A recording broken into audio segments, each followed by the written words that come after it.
네, 흔히 아트 오브 워라고 하듯이 전쟁의 예술이라고 할 수 있죠. 작지만 강한 책. 그런데 누구나 읽었을 것 같지만 그렇지 않은 책. 제나라 출신 손자가 지금 병법서로 알려져 있고요. 근데 글자 수를 보면 겨우 6,200자밖에 안 돼요. 손자는 이제 목적을 위해 수단을 방법을 가리지 않는 술수가는 물론 아니었습니다. 전쟁에 늘 신중하라 신중하라. 개편에서 그렇게 얘기했죠. 신전, 즉 전쟁에 신중하라고 했지만, 그러나 만약에 전쟁을 어쩔 수 없이 해야 된다면 화공과 용병, 즉 불로 공격하고 또 간첩을 활용해서까지 반드시 또 이겨야 된다라는 역설적인 그런 논법도 했죠.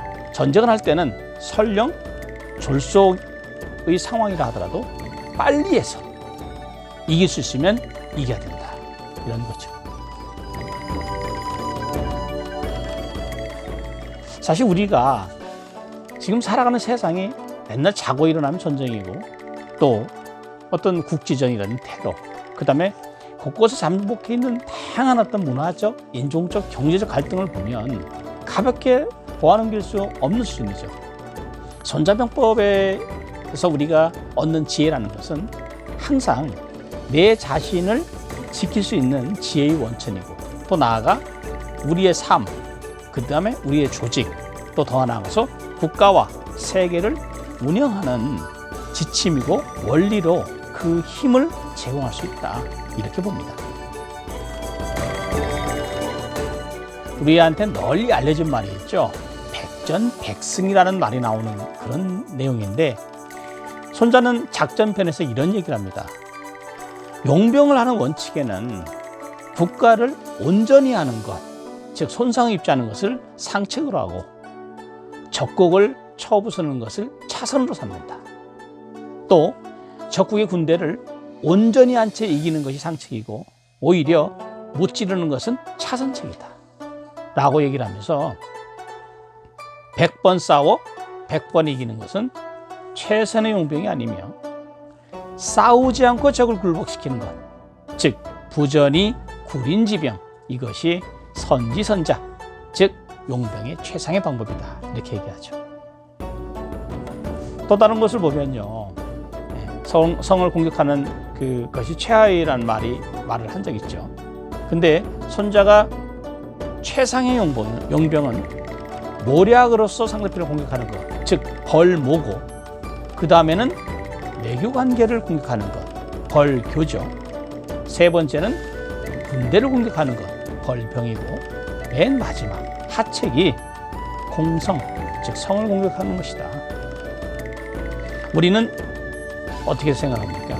벌모보다, 또 벌교보다 벌병과 공성, 즉 군대를 동원하고 성을 공격하는, 이렇게 얘기하는데, 손자는 병사들의 희생을 최소화시키고 승리를 낚아챌 수 있는 장수야말로 최상의 장수다. 그래서 저는 이 구절들을 상당히 좋아합니다. 장제스하고 마오쩌둥의 전쟁의 결과 아시죠? 누가 이겼습니까? 마오쩌둥이 이겼죠. 1949년 마오쩌둥이 정말 불가능할 것 같은 전쟁을 장정이라고 얘기하면서 도망을 다니면서도 병사들이 물어봤을 때 왜 우리는 도망만 다녀야 됩니까? 라고 얘기했을 때 그것도 하나의 전술이다. 손자병법에서 보면요, 강이 피지, 적이 강하면 피해라. 이것이 바로 그 손자가 던지는 메시지인데, 그걸 가장 잘 활용한 사람이 마오입니다. 결국은 이겼고 장제스는 타이완으로 쫓겨나게 됐죠. 우리가 흔히 얘기하는 말 중에서 이런 얘기 많이 합니다. 정정당당하게 한번 싸워보자. 이게 정정당당하게, 얼핏 어떤 분들은 질문 던지면 육아에서 나온 걸로 알고 있어요. 그런데 손자병법에 나오는 말이죠. 정정지기, 즉 바르고 바른 깃발, 당당지진, 당당한 진지, 즉 이러한 깃발이 가지런하게 바르게 된 군대와 진지가 잘 통제된 이런 부대는 절대 공격해서는 안 된다. 이게 바로 손자병법 군쟁편에 나오는 말입니다. 우리가 세상을 살면서 우리는 수많은 전쟁을 하고 있습니다. 우리가 싸움을 잘하나요? 저는 좀 아니라고 봅니다.